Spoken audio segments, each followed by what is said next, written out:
Watch the Muslim activist in the white cap raising that book above his head. His name is Ikram.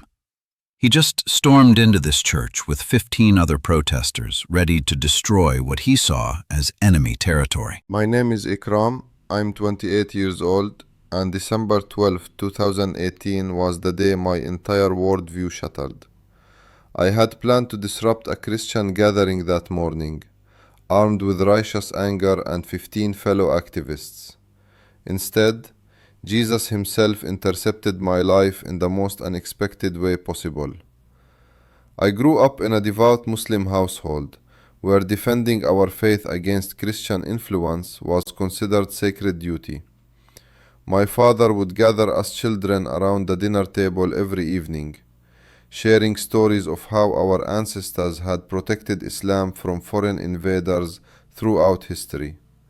He would point his withered finger at each of us and say that we were the new generation of guardians, responsible for preserving our faith in this modern world. My mother would nod approvingly from the kitchen doorway, her hijab perfectly arranged, her eyes filled with pride whenever father spoke of religious duty. From the time I could walk, Islam wasn't just my religion, but my entire identity. We prayed 5 times daily without exception. During Ramadan, even as a young child, I would fast alongside my parents, my stomach growling, but my spirit soaring with the knowledge that I was pleasing Allah. The mosque became my second home, where I learned Arabic, memorized verses from the Quran, and absorbed the teachings of our Imam with the intensity of a sponge soaking up water. But it was during my teenage years that something darker began to take root in my heart. I started noticing Christian churches in our neighborhood, their crosses standing tall like symbols of defiance against everything I held sacred. My father would drive past them with visible tension in his jaw, muttering prayers under his breath. He began sharing stories about Christian missionaries who supposedly targeted Muslim families, trying to convert them with false promises and material benefits. By age 25, I had transformed from a devout believer into a passionate activist. The transition happened gradually, like watching the sun set so slowly that you don't notice the darkness creeping in until it completely surrounds you. I began organizing protests against what we perceived as missionary aggression in our community. Every Sunday morning, while Christians gathered for worship, I would feel this burning sensation in my chest, knowing they were inside those buildings plotting ways to steal Muslim souls. The anger inside me burned hotter each day, as I witnessed what I believed was cultural invasion disguised as religious freedom. I would spend hours researching Christian activities in our area, documenting every church event, every community outreach program, every attempt at what I saw as spiritual warfare against Islam. My notebooks filled with names, dates, and locations. I created detailed maps of Christian establishments, marking them like enemy territories that needed to be monitored and contained. My activism became all-consuming. I established a network of like-minded Muslims who shared my concerns about Christian influence. We would meet weekly in the basement of our mosque, planning protests and developing strategies to counter what we believed was organized missionary work. I gave passionate speeches about protecting our children from Christian propaganda, about maintaining the purity of our faith in the face of systematic attempts at conversion. My father praised my activism with tears of pride in his eyes. He would place his hands on my shoulders after our protest meetings and tell me I was fulfilling my duty as a true Muslim son. My mother would cook special meals when I returned from demonstrations, her way of showing appreciation for what she saw as my service to Allah. She would pack extra food for me to share with my fellow activists, treating our work like a holy mission that deserved divine blessing. My brothers looked up to me as a defender of faith. My younger brother Ahmed would beg to join our protests, but I always told him he was too young, that this work required mature understanding of the spiritual battles we were fighting. My older brother Hassan, who worked as an engineer and lived a more secular lifestyle, initially questioned my growing extremism, but even he eventually came to respect my dedication, admitting that someone needed to stand guard against Christian encroachment. The community began recognizing me as a leader in religious defense. Other Muslim families would approach me with concerns about Christian activities in their neighborhoods. Parents would ask for my advice when their children came home asking questions about Jesus after interacting with Christian classmates. I became the person they called when they suspected missionary activity in local schools or community centers. This recognition fed something deep inside me that I didn't fully understand at the time. Looking back now, I realize it was pride, the most dangerous kind of spiritual pride that makes a person believe they are fighting God's battles while actually serving their own ego. I began to see myself as a warrior for Allah, specially chosen to protect Islam from its enemies. Have you ever felt so certain about something that you built your entire identity around it? That certainty became my foundation, my source of meaning and purpose. Every Christian I encountered became a potential threat. Every church event became an act of aggression against my faith. Every smile from a Christian neighbor became suspicious, possibly hiding ulterior motives for conversion. I started carrying a small notebook everywhere, documenting what I perceived as Christian missionary activities. When I saw Christians helping at local food banks, I wrote it down as potential bribery for conversion. When I witnessed Christian families being kind to Muslim neighbors, I recorded it as manipulation tactics. My world became divided into us versus them, believers versus infidels, truth versus deception. The irony that I completely missed at the time was how my hatred was consuming me from the inside.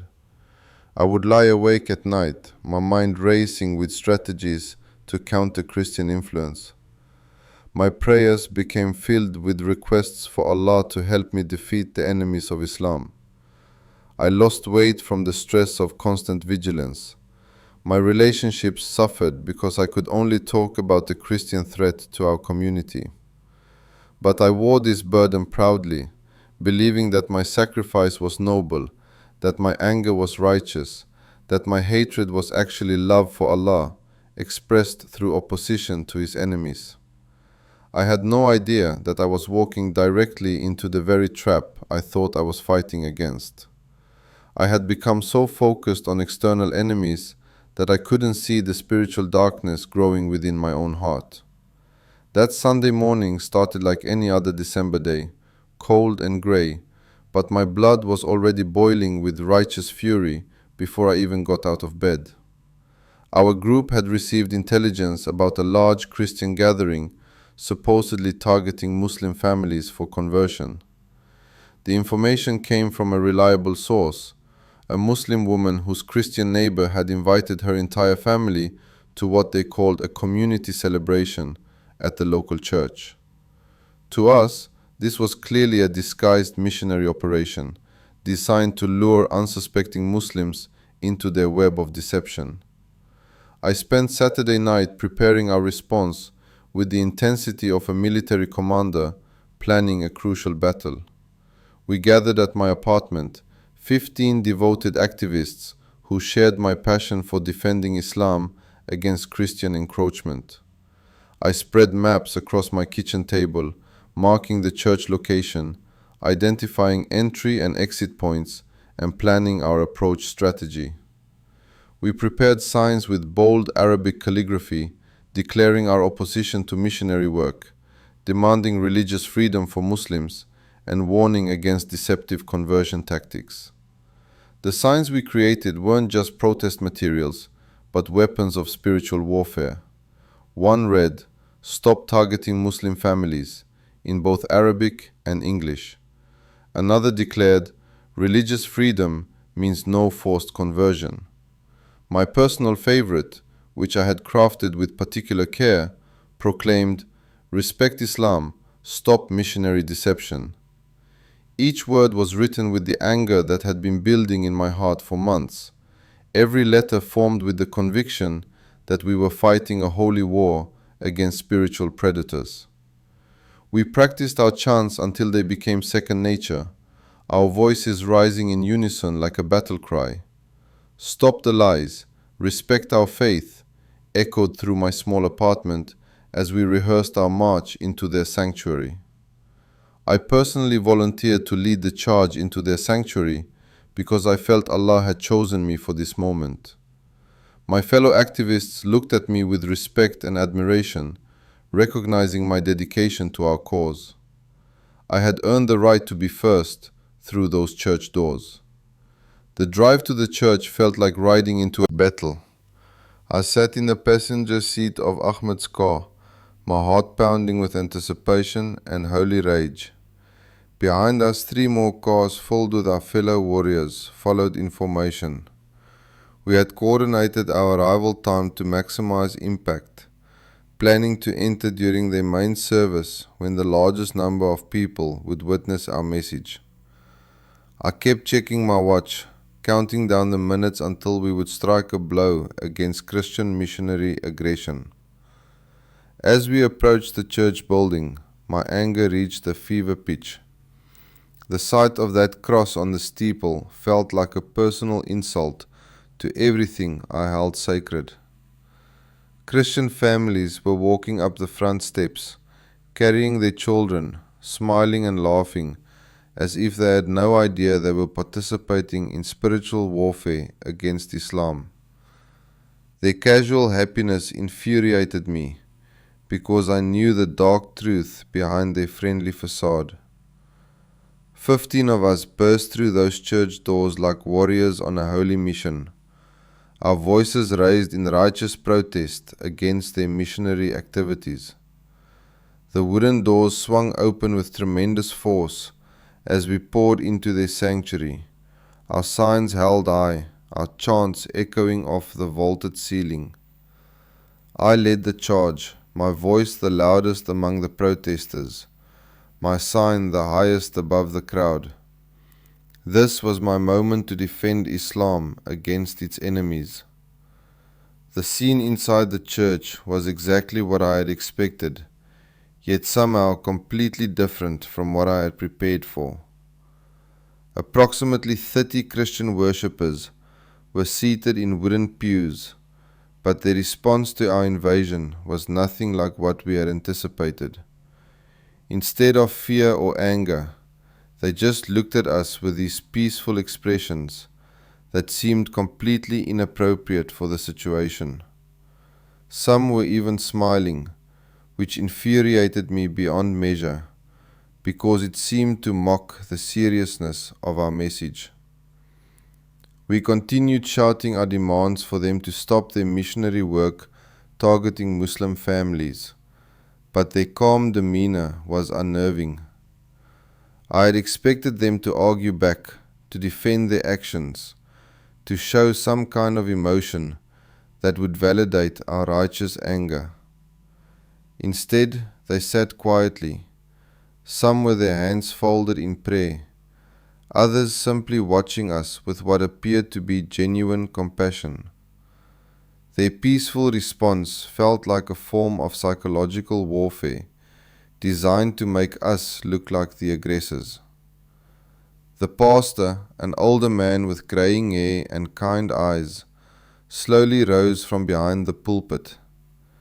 He raised his hand gently, not in a gesture of surrender, but in a calm request for attention. When he spoke, his voice carried across the sanctuary with surprising authority, despite its gentle tone. He said something that stopped me cold, something I will never forget as long as I live. Let us pray for our visitors.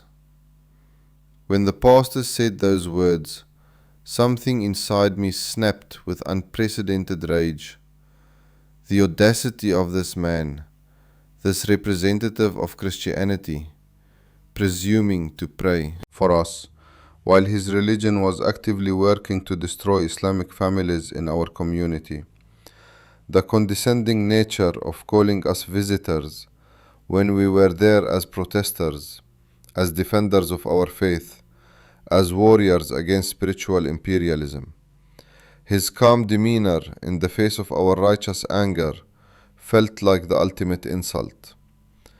As the congregation began to bow their heads in prayer, following their pastor's instruction, I felt compelled to take decisive action.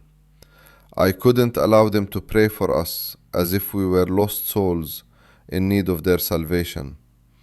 I couldn't permit them to treat our protest as an opportunity for their spiritual superiority. I needed to show them that we were not victims of their prayers, but powerful defenders of truth who would not be intimidated by their religious manipulation. I spotted a Bible sitting in the pew closest to where I stood, and in that moment of pure rage, I knew exactly what I had to do.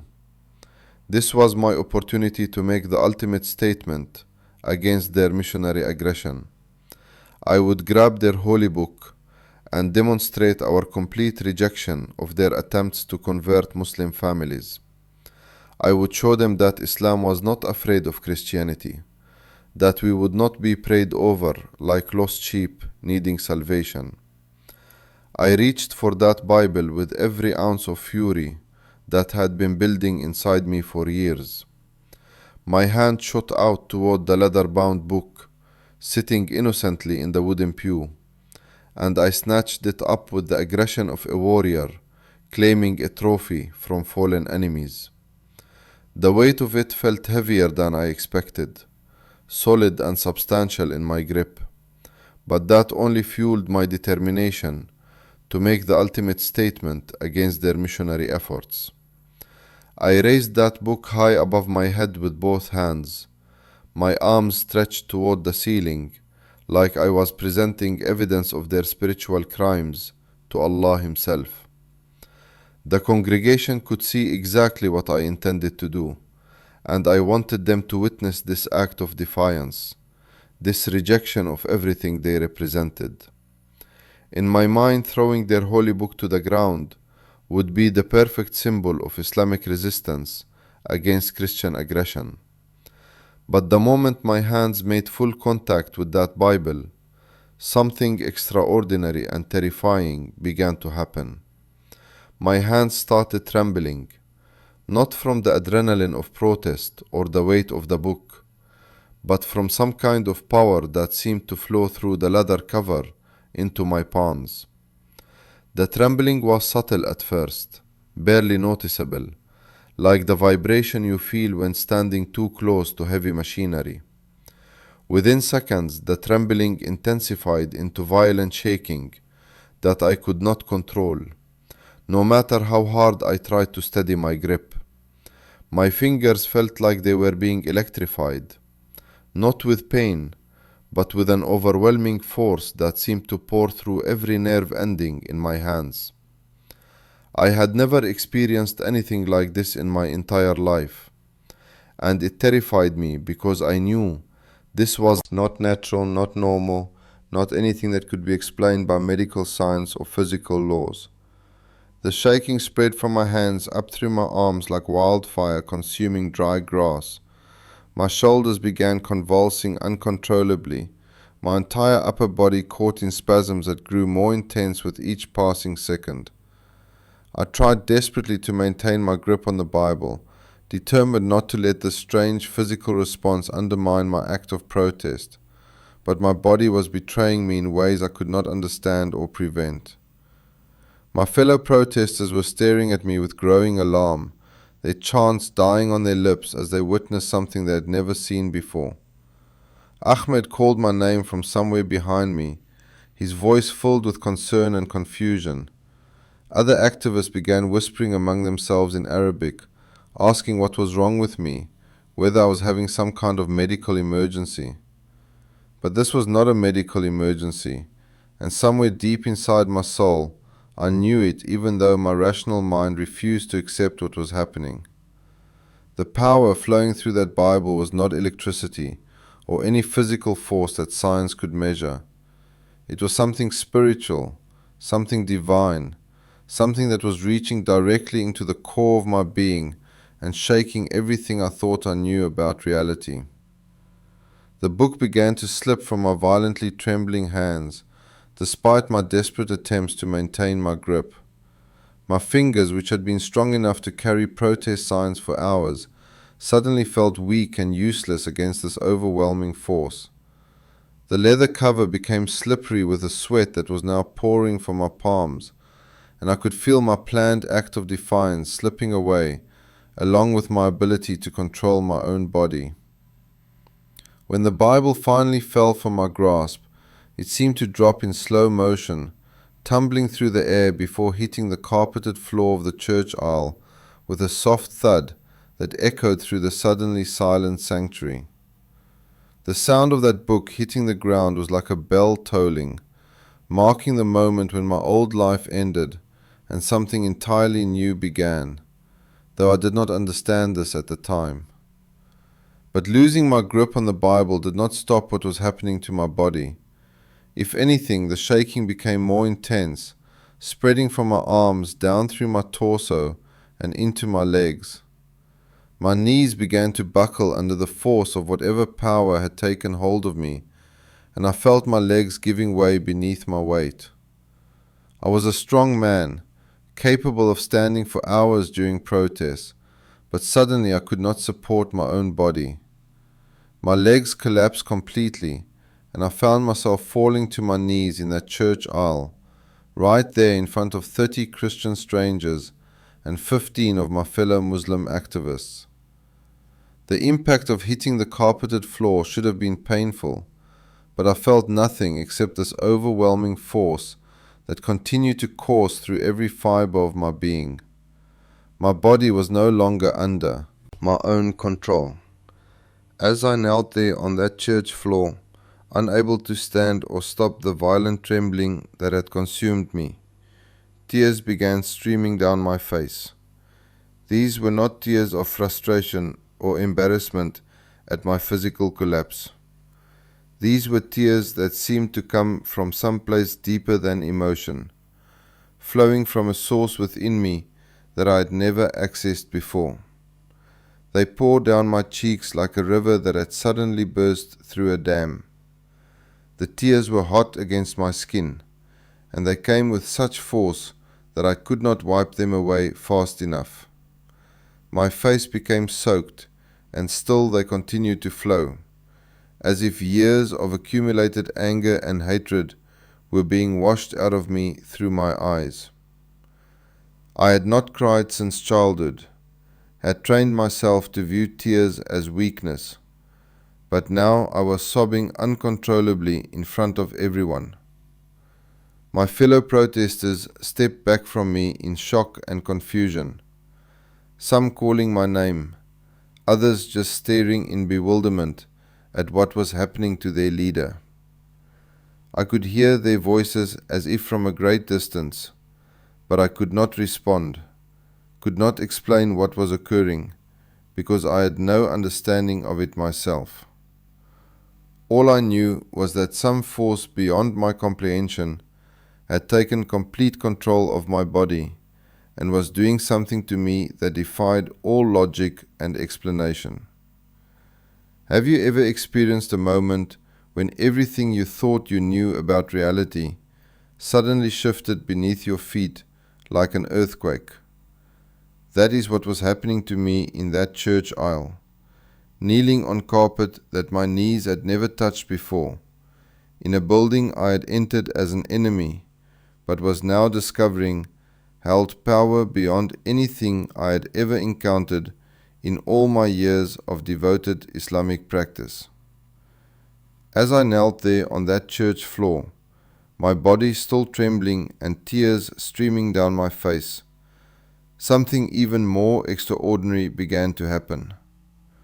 Through the chaos of my physical collapse and emotional breakdown, I started hearing a voice.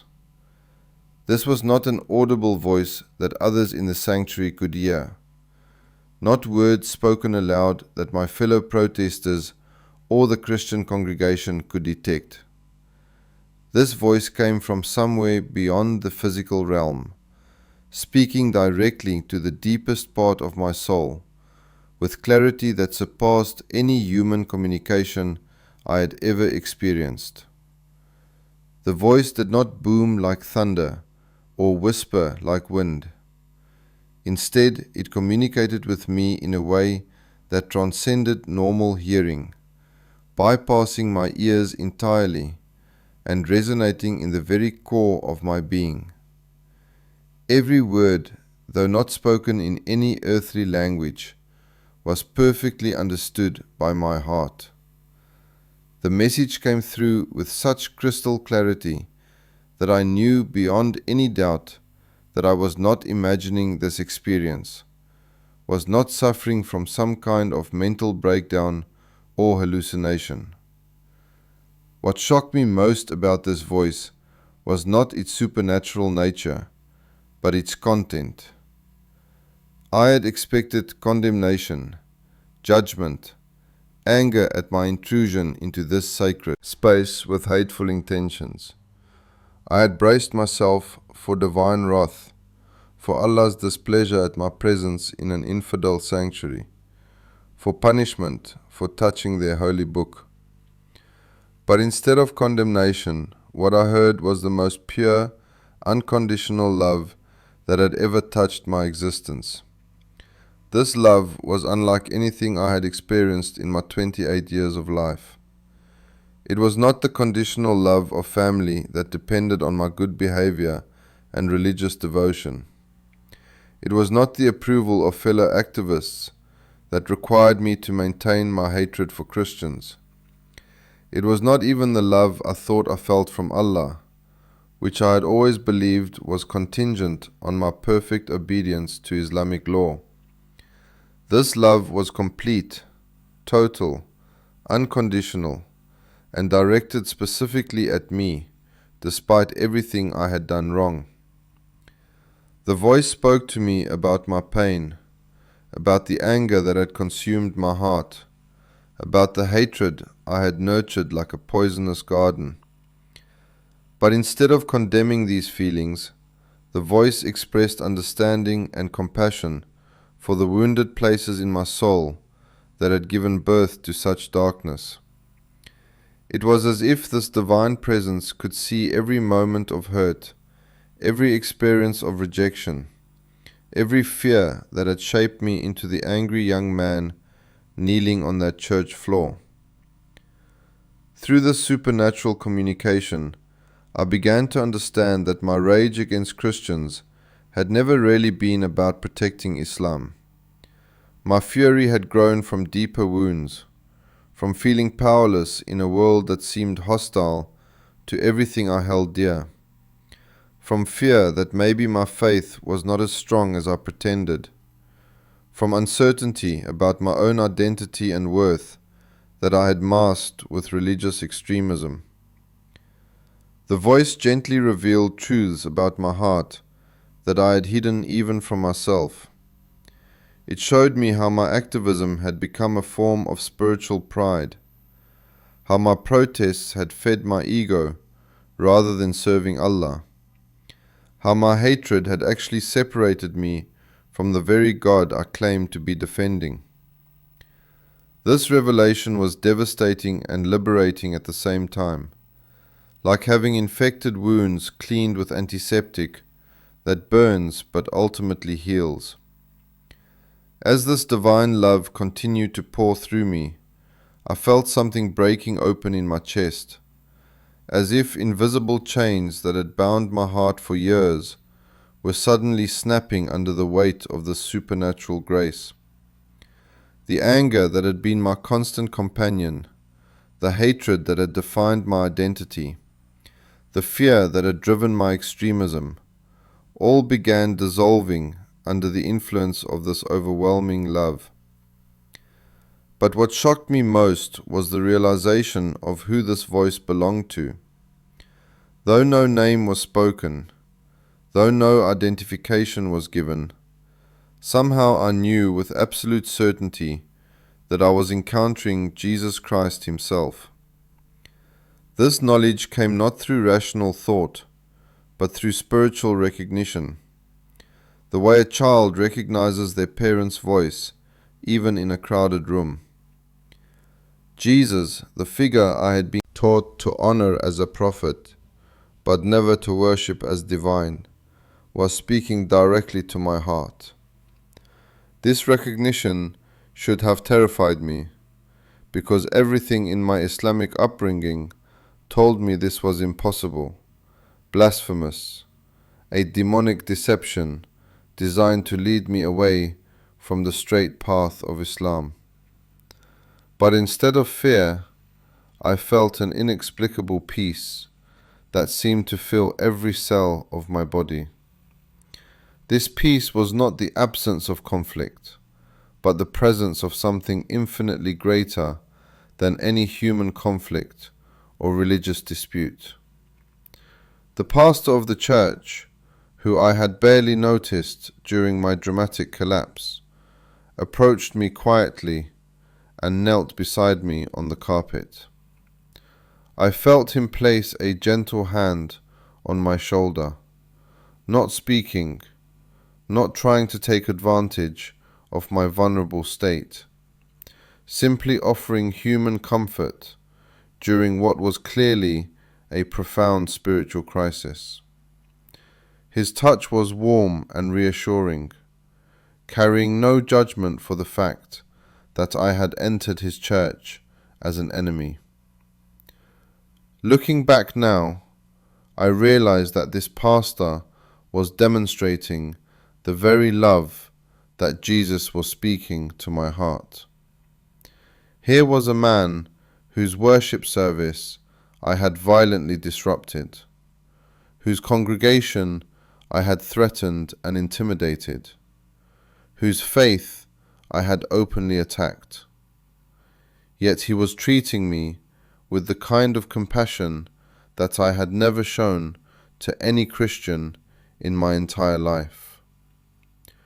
Through my tears, I could see my fellow protesters backing away from me, their faces filled with confusion and alarm. Some were whispering urgently among themselves in Arabic, debating whether to help me or flee the scene.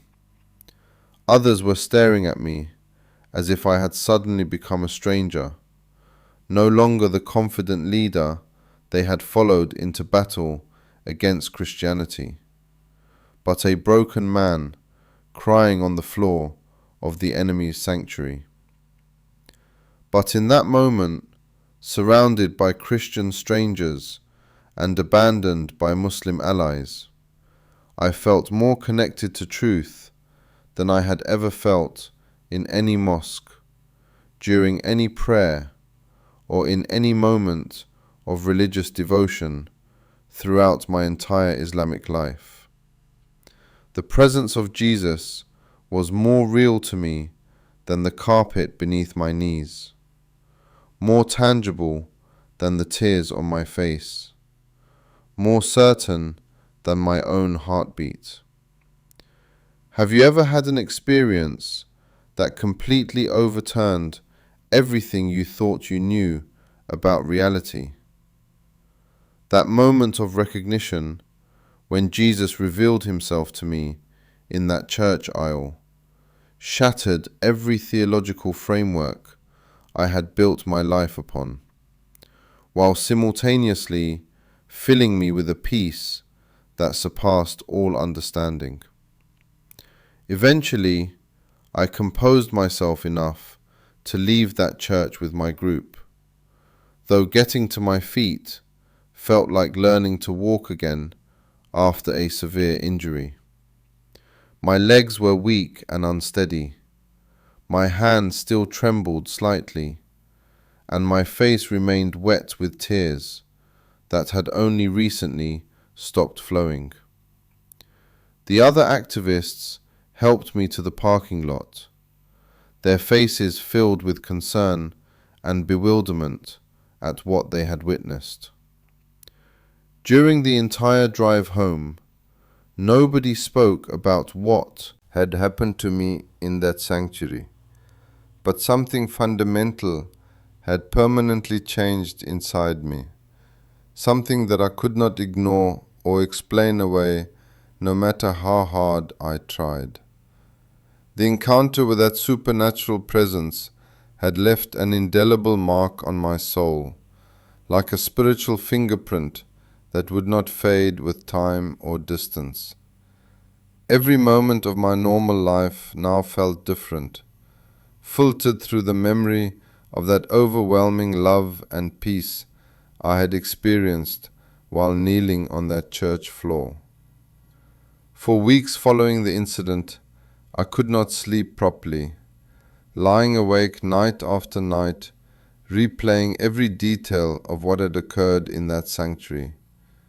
My mind would return obsessively to the moment when my hands first touched that Bible, to the inexplicable power that had flowed through my body, to the voice that had spoken directly to my heart with such perfect clarity. I would close my eyes and try to recapture that feeling of absolute peace, that sense of being completely known and unconditionally loved. My appetite disappeared almost entirely, and I began losing weight at an alarming rate. Food had no taste. Conversations with family and friends felt hollow and meaningless, and even my prayers in the mosque felt mechanical and empty compared to the profound spiritual connection I had experienced in that Christian church. My mother noticed my dramatic weight loss and pale complexion, constantly asking if I was feeling ill. But how could I explain what was really troubling me?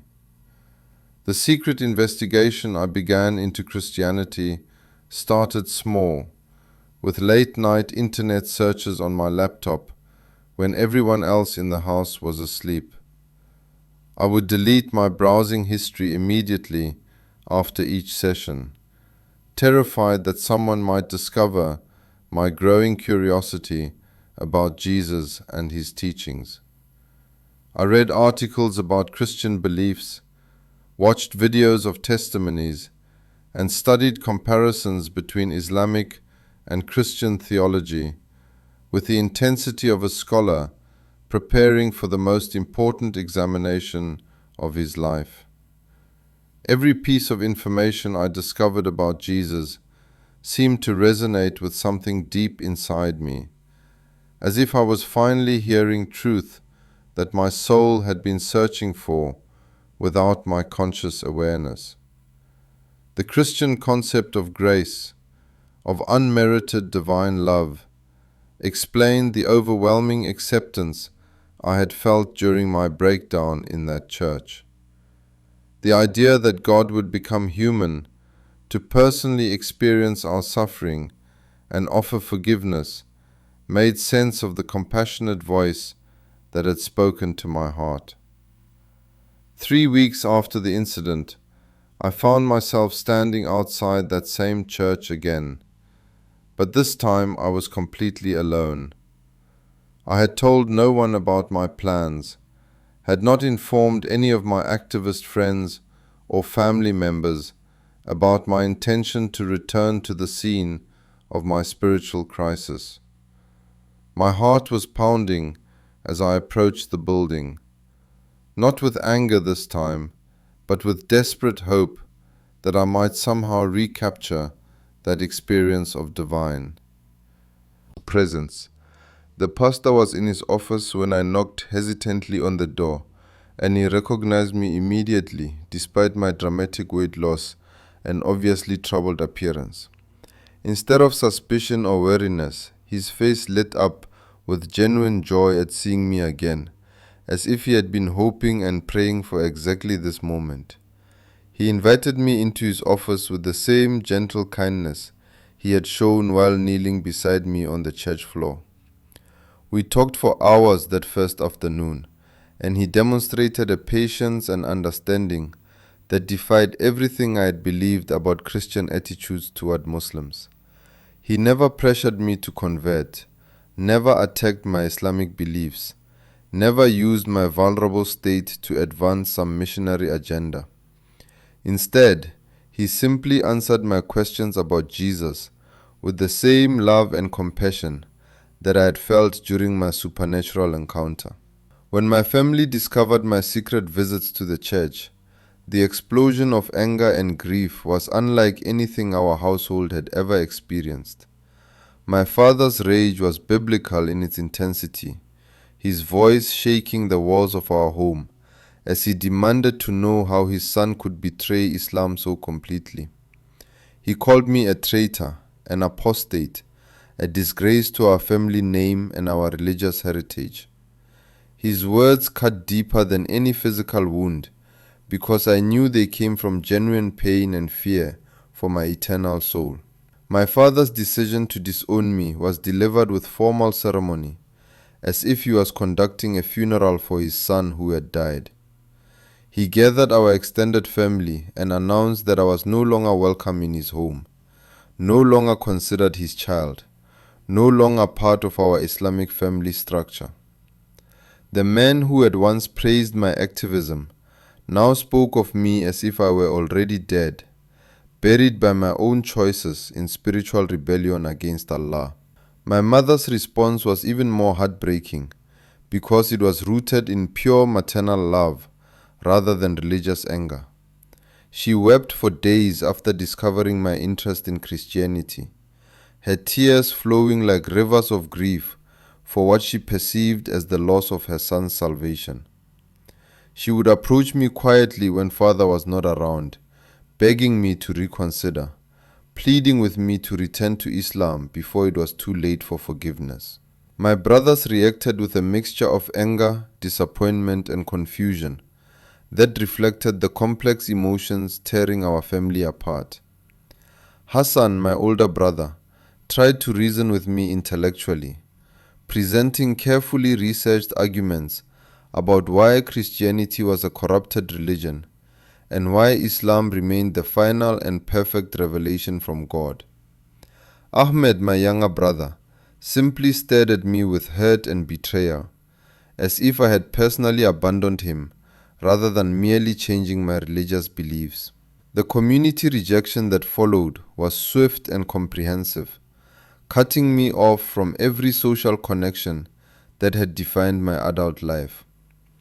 Friends from the mosque stopped returning. My phone calls, former allies in our activist group crossed the street to avoid speaking with me, and my employer at the community center found reasons to terminate my employment. Within a matter of weeks, I had become a pariah in the only social world I had ever known.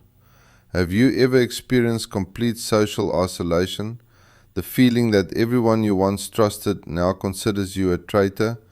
The loneliness was crushing, but it also clarified how much my previous relationships had been based on shared religious identity rather than genuine personal affection. In losing everything familiar, I was forced to discover who I really was beneath the layers of religious conditioning and social expectations. 6 months after that life-changing encounter in the church, despite losing everything I had once held dear, I made the most important decision of my entire existence. I chose to be baptized and fully commit my life to Jesus Christ. The decision came after weeks of intense study, prayer, and soul-searching that left me absolutely certain that what I had experienced that day was genuine divine intervention, not emotional manipulation or psychological breakdown. The baptism ceremony itself was scheduled for a quiet Sunday evening, with only a small group of church members present to witness my public declaration of faith. As I stood at the edge of the baptismal pool, wearing simple white clothes that symbolized the new life I was choosing, my entire body trembled with anticipation. This was not the uncontrollable shaking I had experienced months earlier, but the natural nervousness of someone about to take an irreversible step into unknown territory. The pastor spoke briefly about the significance of baptism, explaining how this ancient ritual represented death to the old self and resurrection into new life with Christ. His words carried special meaning for me because I understood exactly what I was dying to. Years of hatred, religious pride, spiritual blindness, and the anger that had poisoned my relationships with everyone around me. I was ready to bury that version of myself forever. As I was lowered backward into those baptismal waters, the cool liquid closing over my face, I felt that same overwhelming presence that had brought me to my knees months before. The sensation was unmistakable, that divine love and acceptance flowing through every cell of my body, confirming that this decision was exactly what God had been leading me toward through all the pain and confusion of the previous months. When I emerged from the water, gasping for breath and wiping my eyes, I felt fundamentally different in ways that went far beyond the physical sensation of being wet. The peace that had touched me so powerfully during my first encounter with Jesus now felt permanent, settled into my heart like a foundation that could withstand any storm. I knew with absolute certainty that I had found my true spiritual home. Today I serve as a bridge between the Muslim and Christian communities, sharing my story of how Jesus revealed himself to me in the most unexpected way possible. This calling developed naturally as other Muslims began approaching me with questions about my dramatic conversion, curious about what could possibly motivate someone to abandon Islam for Christianity. These conversations require tremendous sensitivity because I understand the pain and confusion that my journey represents for people who share my former beliefs. My ministry work focuses primarily on helping former Muslims who have found Christ, guiding them through the difficult transition that I once navigated alone. This community of converts has become a new kind of family, bound together not by blood or cultural tradition, but by shared experience of divine encounter and social rejection. We meet weekly in homes and churches, supporting each other through the ongoing challenges of living as followers of Jesus in communities that often view us as traitors. The work is not easy because it requires me to constantly relive the pain of my own conversion experience while helping others process theirs. Every person I counsel reminds me of my own journey through anger, confusion, family rejection, and ultimate acceptance of truth that cost everything but gained eternal life. Some days the weight of these stories, including my own, threatens to overwhelm me with grief for all the relationships that were sacrificed on the altar of religious transformation. My mother has since begun asking questions about my faith, though she does so carefully and secretly when my father is not present in the house. These conversations are precious beyond description because they represent the first crack in the wall of family rejection that has surrounded me for years. She approaches the topic cautiously, often beginning with questions about my health and happiness, rather than directly addressing theological issues. During our most recent conversation, she admitted that she had been observing changes in my character since my conversion, noting that I seemed more peaceful, more loving, less angry than the activist son she had known before. She said my eyes looked different, clearer somehow, as if a burden I had carried for years had finally been lifted from my shoulders. These observations give me hope that the Holy Spirit is working in her heart just as He worked in mine. My father still struggles with my decision and maintains his official position that I am no longer his son, but I pray for him daily with the same fervor I once brought to planning protests against Christians. Prayer has become my weapon against the spiritual forces that keep him bound in anger and religious pride, the same forces that once controlled my own life so completely. I believe that the same God who could reach me in my rebellion can certainly reach him in his. I have learned to see my father's rejection not as personal hatred, but as the natural response of someone whose entire worldview has been threatened by his son's conversion. His identity, his understanding of truth, his hope for eternal family reunion in paradise are all challenged by my choice to follow Jesus. In many ways, his anger represents the same spiritual blindness that once drove me to storm into churches with hateful intentions. Now I am asking you directly, as someone who has witnessed the power of divine intervention in the most unlikely circumstances.